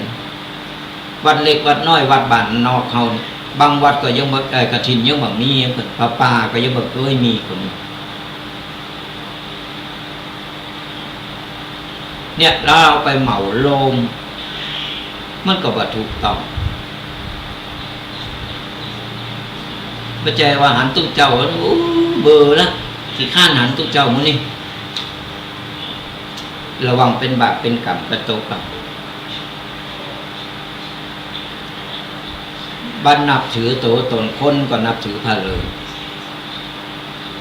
พออย่างน้อยเพิ่นก็เป็นทายาทของพระสัมมาสัมพุทธเจ้าเพิ่นนอนเฝ้าวัดหือเฮาเพิ่นมาดูแลสมบัติพระสถานของสมบัติพระศาสนาก็เพิ่นบ่ดูแลเพิ่นเอาไปทับถมเพิ่นบ่ช่วยเหลือบ่ดูแลเพิ่นแล้วไผก็จะมานอนเฝ้าวัดของเฮาเฮาไปเกณฑ์เอาคนในบ้านมาเฝ้ามันก็แบบนี้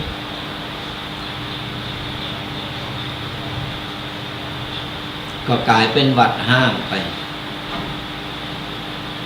ประเดี๋ยวก็วัดห้างนี่หนักจึงไม่ละปูนนี่มีหนักกลายเป็นวัดล่างไปก็เพราะอะไรอย่างก็เพราะตุเจ้าพระเนรมันหาคนมาโบสถ์นี่มันยากโบสถ์ได้5 วัน3 วัน7 วัน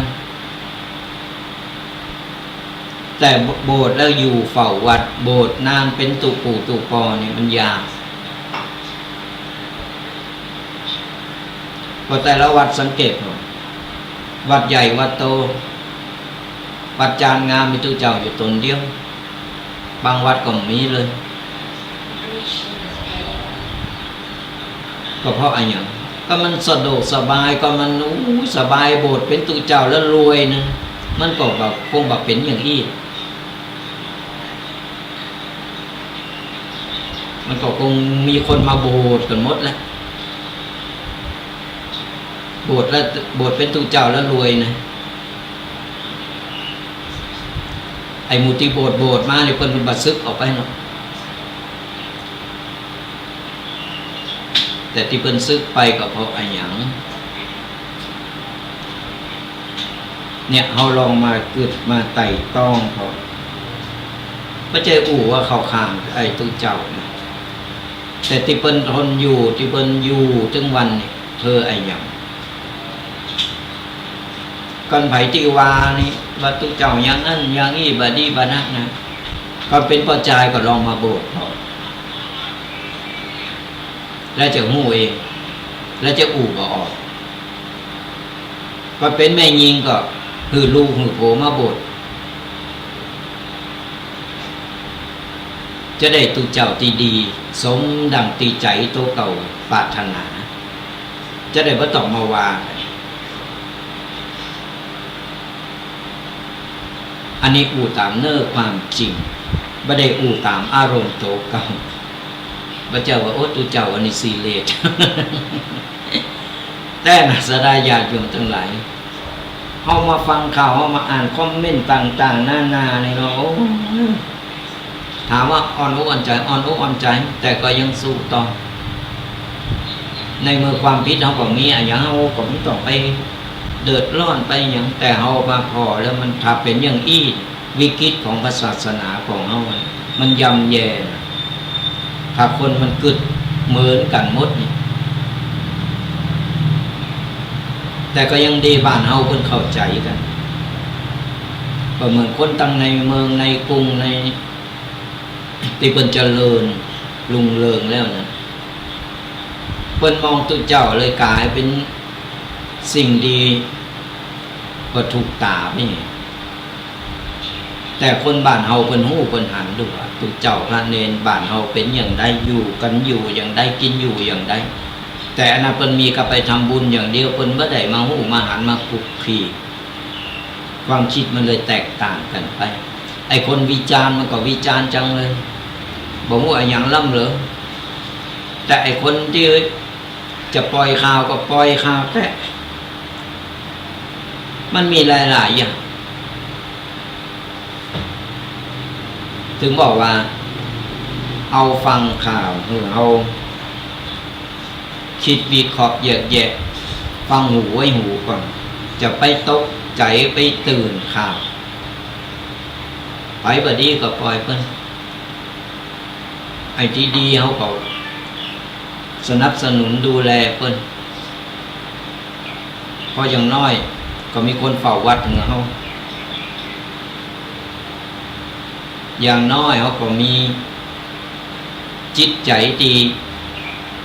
มีคนที่มีสิ่งที่ยึดเหนี่ยวในจิตใจของเขาได้ที่จริงตัวเจ้าพระเนรบ้านนอกมันไม่เคยมีเรื่องราวอย่างนี้แต่ช่วงนี้มันเป็นช่วงที่ว่าตัวเจ้าพระเนรนี่มาแรงข่าวแต่ละวันนี่มีกระเรื่องตัวเจ้าพระเนรหมูไปคุดคุยอย่างมาน้ำเหลือเอาเรื่องเก่าเรื่องใหม่มาปะปนกันไปทำให้คนมันสับสนถึงบอกว่ามันเกิดอะไรอย่างขึ้นกับศาสนาถึงวันเฮาต้องช่วยกันดูแลเฮาคนปุถต้องช่วยกันเฮาก็ต้องไปตื่นข่าวตามเพิ่นตกเป็นเหยื่อเป็นมาเป็นในเครื่องมือของเพิ่นได้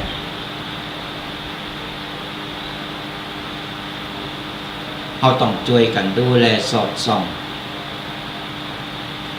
พระจริงพระปลอมมาสร้างเลิกเขาก็บ่ฮู้อะหยังแปลกหูแปลกตาเขาก็สอดส่องดูแลช่วยกันแล้วก็เฮายึดมั่นในศรัทธาของพระศาสนาของพุทธศาสนาของเฮาบ่ต้องไปใจโลนเลตามข่าวตามกระแสก็เฮายึดมั่นเพราะพระพุทธศาสนาของเฮามันมาจะเจนพระคุณของเฮาแล้วหลายเจนหลายจากมันก็จะมีเรื่องมาเป็นระยะเราก็ไม่ต้องไปใส่ใจนะมันต้องไปลือต่อมันต้องไปปล่อยข่าวต่อก่อนปล่อยข่าวตามจริงมันก็บ่ว่าหรอกอันนี้ปล่อยข่าวแล้วก็เสริมกับแพมมือมันได้อรรถรสในการเราทำมันเหมือนกับว่าเฮาเนี่ยทำลายศาสนาตั้งออกก็เฮายึดมั่นถือมั่นในศาสนาศรัทธาในศาสนาพุทธของเฮาเฮาต้องช่วยกันสอดส่องดูแลช่วยกันเป็นหูเป็นตาอะหยังมันควรบ่ควรอะหยังที่มันเหมาะบ่เหมาะอย่างใดช่วยกันดูแลเพราะมันมีหลายๆอย่างถึงวันนี้มันหู้หน้าบ่หู้ใจบ่ฮู้ไผจะมาอย่างใดไม่ไหนอย่างใดเนี่ยก็คือศรัทธาญาติโยมช่วยกันสอดส่องดูแลช่วยกันเป็นหูเป็นตาแล้วก็รักษาพระพุทธศาสนาของเฮาแล้วก็ศรัทธาเชื่อมั่นในความศรัทธาของเฮาเชื่อมั่นยึดมั่นถือมั่นในการที่เฮาศรัทธาพระพุทธศาสนาบ่มีอันหยังมาเปลี่ยนแปลงเฮาได้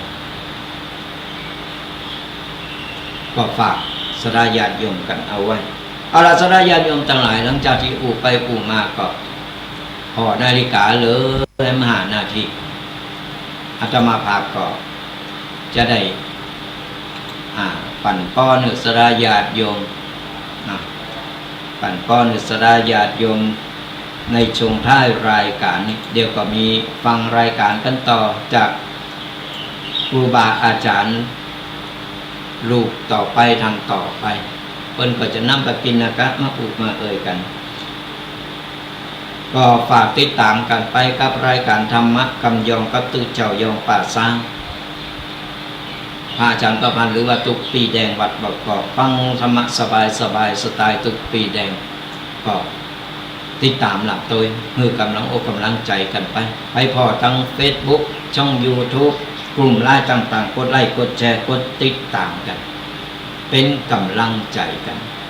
สุดท้ายนี้ก็ขออวยพรศรัทธาญาติโยมจุกคนจงหายทุกข์หายโศกหายโรคหายภัยหายเจ็บหายไข้นึกหวังสิ่งใดก็ขอสมปรารถนากุสิ่งกุปการเงินทองไหลมาเทมาจะได้ขาดสายเพราะเงินต่อเงินทำการงานใดๆเจริญก้าวหน้าทำมาค้าขายร่ำรวยทำไมทำสวนได้ผลผลิตเจริญงอกงามขายได้ราคาสุขภาพร่างกายแข็งแรงแก้วขาดปลอดภัยอายุมั่นขวัญยืนมีโชคมีใจมือบุญปกปักรักษาคุ้มครองกันผู้คนเนอ ขอเจริญพร